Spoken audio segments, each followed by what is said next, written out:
Mga grupo ko, ito akong lalakad, mga nakabike na sila. Sabi ko, lakad lang kasi recovery walk ko ngayon. Pero pagpapoison ako nag-shades ako kasi nakakasilaw, saka para medyo gwapo. Tapos Crocs kasi komportable sa akin yan. Kasi yung paa ko madali sa paa, nakaka-spread. At t-shirt, dala ko ng bag, dala ko ng face shield, mask. Kasi dadiretso na ako sa SM. Mamimili na ako ng mga kailangan namin. Diaper, mga baby wipes. Hoy, ano? Lakad lang muna tayo ngayon, lakad. Hanggang Pasay na to. Kasama ko din yan. Bali, yun, mamimili ako ng diaper. 7:40 lumabas ako ng gate. Kaya check ko kung gaano katagal ako. Maglalakad hanggang SM. Medyo pinagpapawisan na ako kasi binibilisan ko yung lakad ko. Ayoko kasi nung parang mabagal lang. Parang wala lang sa akin yun eh. Saka mas tatagal yung oras. Mabibiling ko paghanda sa birthday ni Ice kasi birthday niya na sa Sunday. Sa 22. Tapos Saturday. Tapos ano pa ba? Diaper. Yan. Yung sa birthday na Ice, spaghetti lang naman yung bibilin. Kaya saglit lang. Magbabayad na rin ako ng mga bills, mga cellphone bills.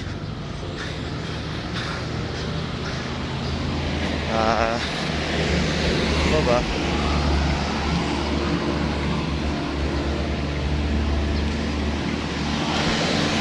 Ngayon panay uphill to eh. May konting downhill pero uphill halos lahat papuntang town.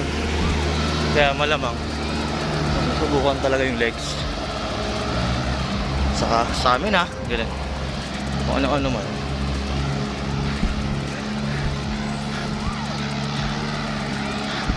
Pag sakali sa susunod, parang masarap bumili ng Oakley na shades kasi mapasok yung ilaw dito sa gilid.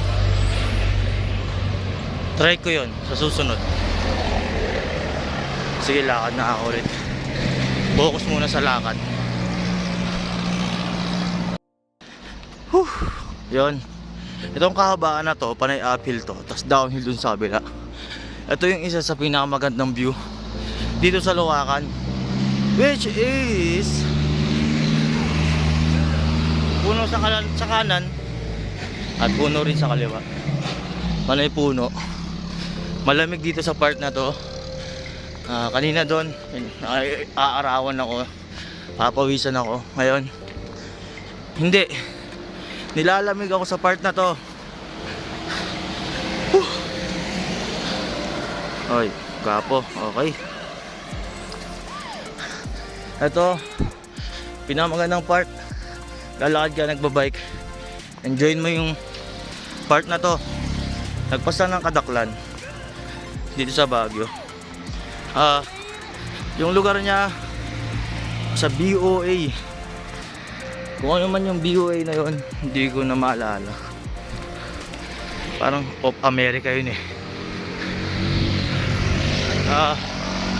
Dito masarap, malamig. Punong-puno yung hangin. Diba? Left and right yan mga kosa. Tapos ano pa ba? Okay naman eh. Hindi naman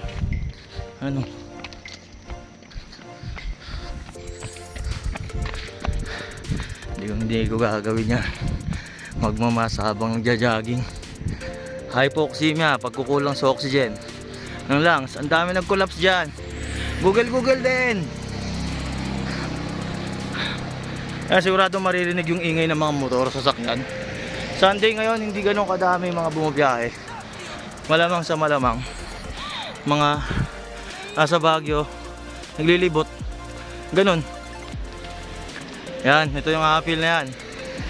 sasalita ako hanggang makita nyo yung downhill. Tapos uphill na laman. Yung shades, isa sa nagbigay sa akin ng ano, ng tapang o lakas ng loob para magsalita ng maayos kahit na nasang lugar ako. Parang tinatago yung identity ko. Kahit na konti lang ako sa Pilipinas yung gantong itsura. Parang madaling makikilala na ako yon. Update sa vlog. Sigurado late to mapopost dahil late ako mag-post at mag-edit. Kahit na mag every other day ako, even numbers, late pa din. Kasi ang dami ng video na tambak. Siguro June, July, August, ganun pa to. Dahil dami ko natambak doon na video. Update din sa vlog na 300 subscribers. Okay, matik na. Ano ba? Yung hindi gano'ng lumalabas ngayon si Ice, si Lou, saka si Mahal Wanda sa vlog. Madalas ako. Sa ngayon kasi sa bahay, inaano namin na yung dalawang bata, ma-enjoy namin yung oras sa kanila. Kaya minsan lang ako mapag-video. Pag nasa bahay ako, minsan lang ako maghawak ng cellphone. Bihira. Lagi kong hawak si Lou at kalaro si Ice. Kasi yung oras na tumatakbo, hindi ko may enjoy. Yan, downhill na yan. Tapos uphill na naman dun mamaya. Yun nga, yung oras na kasama ko sila, ang gwapo ko, hindi ko may enjoy dahil ang bilis ng oras. Si Lou 2 months. Tapos kino-compare namin yung physical appearance sila at yung mga bagay na nagagawa na nila. Dahil sa appearance, mas malaki at mas mataba si Lou, pero mas hitik o mas siksik yung katawan ni Ice. Tawid tayo kasi walang lakaran dyan. Sa appearance, kulay, mas maputi si Lou. Si Ice talagang kulay machete, gwapo ang kulay niya. Sa growth, mas mahaba yung buhok ni Lou. Guys, medyo manipis yung buhok niya kahit hanggang ngayon. Sa yun lang naman, sa yung pagiging baby nila. Pero ano naman yun, ang sarap kasi ma-identify mo yung pagiging unique nila sa isa't isa, di ba? Sa mga magulang, hindi totoo na hindi nyo kino-compare. Sigurado kino-compare nyo pa rin yan. At malamang sa malamang may kahit pa paano favoritism sa bahay. Kasi ramdam ko yun sa mga anak ko na parehas ko silang mahal, pero mas favorite ko yung isa, parang ganoon. Parang mas gusto kong kasama, kalaro, o depende dahil hindi pa sila malaki parehas, hindi ko pa na nakakalaro. Kaya si Ice pa din yung parang mas malapit sa puso ko kasi makapapa si Ice eh. Ay no, kanan may humuhuning ibon, kaliwa, di ba? Si Ice kasi makapapa, kaya gustong gusto ko yung part na yon. Lagi kami naglalaro, ang kasama lumalabas. Sa kapag kung sakali natulog ako sa kabilang kwarto, ako natulog kasi panggabi nga ako, papahinga ako. Paggising ko, siya agad yung unang sasalubong daddy. Tapos upo na yun sa lap ko, tapos mag-ano na kami, yayakapan. Ang daming bikers ha. Woohoo! Yan, aahon kasi sila dyan. Wala yung maluwag-luwag kasi. Yan, tapos ito, ahon na yan, ahon. Tapos sunod-sunod na ahon na yan. Yun lang naman, siguro mamaya ulit kasi nakangalin yung balikat ko nakataas. lalakad. Sila masabi ko, guwapo ko talaga. Ako sa salamat sa 307 subscribers. At si Ice magto 2 years old na sa 22. Yes. Celebrate yun. Taon, celebrate natin. Everyday tayo mag-celebrate na buhay sila. Alam, mali natin mga anak natin kahit na minsan makakainis, nakakapagod, pero gawin lang natin.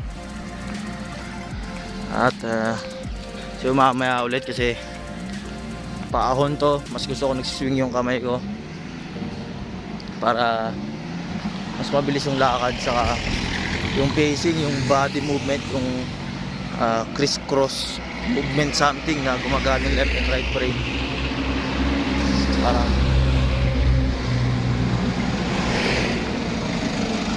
yun yung ano ko gusto kong gawin. Criss-cross something, crawl criss-cross crawl cross crawl movement, no? Mga trail mga bike. Sige, hanggang ulit mga kos. O nga pala, gusto ko lang isingit na kaya nag-warm up ako, di ba? Yun yung ginagawa kong warm up sa gym. Tumagal siya ng 15 minutes, pero hindi lang yung ginagawa ko sa gym kasi kumuha pa ako ng mga bar para stretch yung mga braso ko, saka resistant band para sa legs.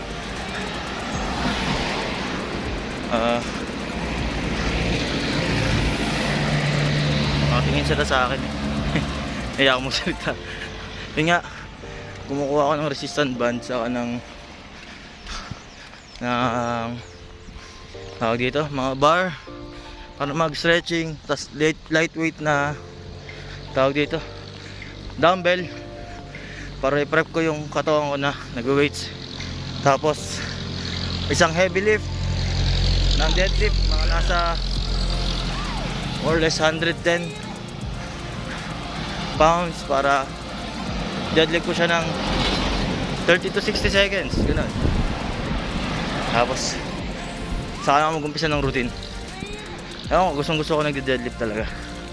Parang binubuhay ako nun eh. The zigzag road na paahon. Hindi ko kasi kayo masama na nakabike ako eh, kasi di ba parang ano sa akin yun. Di ko alam kung paano kaya dito kung nasa umpisa yung warm up o naglalakad na ako, pero tingin ko gusto ko nasa umpisa yung warm up. Paalam ako kay Mahal, maglalakad na ako. At nakangalay sa braso. Ano ba? Yun yung warm up. Yan, head to toe, lagi stretching, preparation ng muscle sa paggamit sa kanya, tas konting massage. Madalas ko minamassage legs, paa. Yan, importante sa akin magmasahe ng paa, parang doon ko kinukuha yung balance ko, mga daliri sa paa. Sobrang importante sa akin na minamasahe yun. Gusto ko yun. At ako lang hindi naman gumagawa, kaya okay din. Tapos binte, back, yan. Stretching na yun, kinuha ko. Saan ko nakuha yun? College pa ako dun eh. Nag-atleta ako sa TUP Manila. Naging varsity akong track and field. Yun yung stretching. Alam ko mas marami pa, nalimutan ko na iba. Shoutout kay Engineer Jokenny Turado. Ayan, isa sa mga kasama ko. Kay Jason Gonzales, Engineer Jason Gonzales, Engineer Tool Design, Paulo Puntanos. Tapos siya ba mga kasama ko doon ng classmate ko? Alam ko sila lang eh. Sila lang ata talaga. Ngutang ko na. Pero yun na nga. Pagod sa pag-akyat. Ayos lang, sakto lang. Sanay ako sa Baklaran. From TUP Manila, nilakad ko hanggang Baklaran. From Baklaran hanggang Tambo, nilakad ko pa konti. At nakarating ako sa bahay. Hindi ko alam kung gaano katagal, Hindi ko alam ilang oras.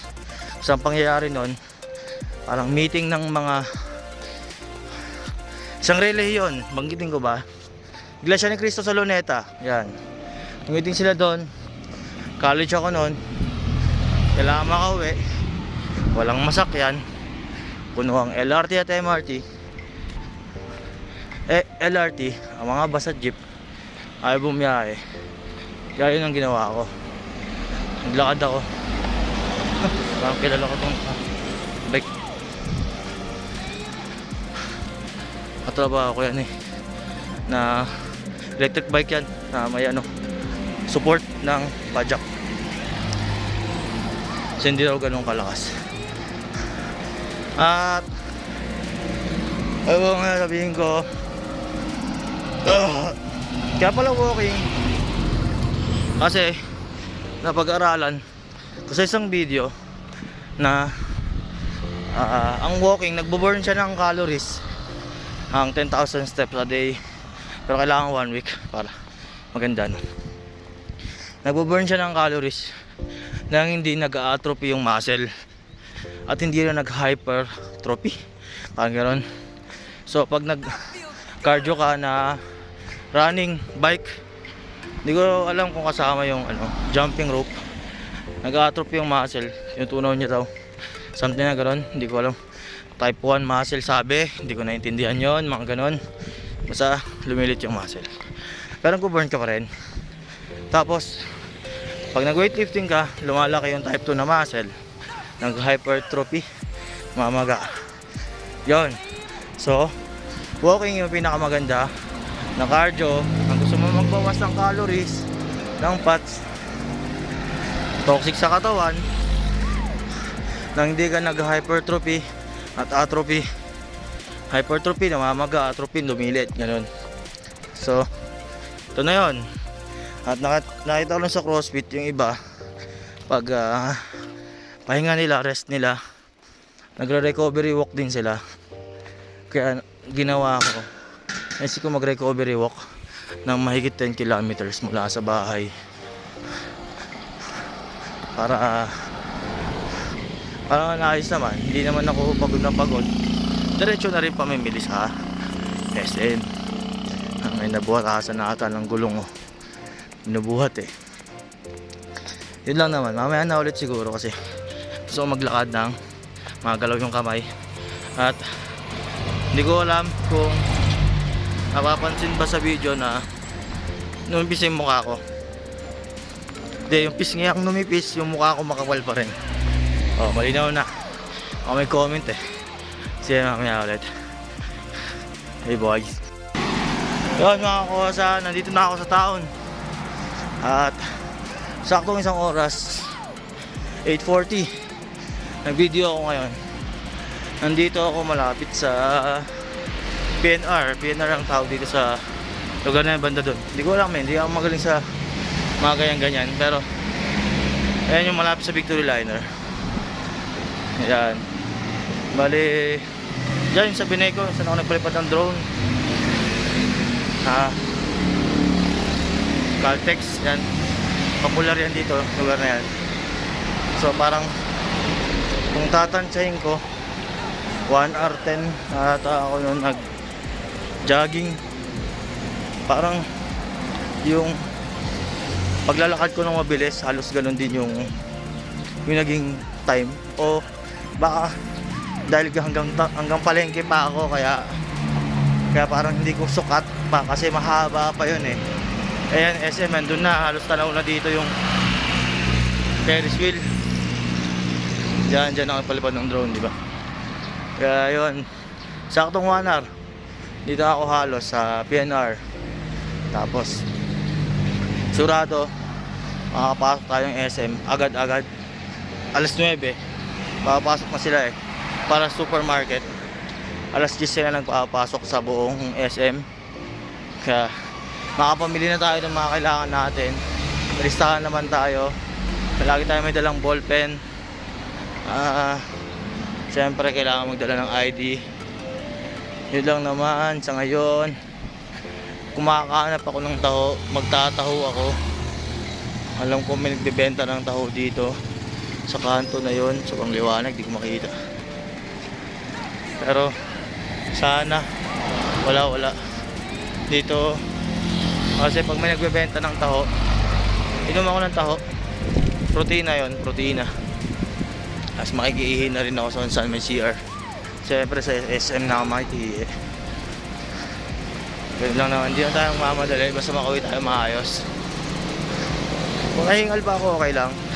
Sa kapat ako nasa left lane lagi. Kasi mas maganda sa akin, nakita ko yung sasakyan na pasalubong. Kasi kung ano man nangyari sa kanya, hindi siya nakapreno, nagkaroon ng aberya, maiiwasan natin ng reflexes natin kahit papaano. Kunyari mabubunggo ka na, tumalong ka lang, maliles yung injury. Talong ka lang pataas, kasi bangga mo yung shoulder, parang tumalong ka pagilid agad, ganun. Siyempre kailangan pataasin yung reflexes mo. Paano yun? So mag-exercise ka, pataas ang reflexes mo. Okay, baba muna ako dito, tapos SM. Sana may taho, pero mukhang walang taho. Mga kosa, nandito na ako sa kanan ng SM. Galang ko ng oras na, parang kanina 8:45 eh. Makakaganap mo na ako maiihian.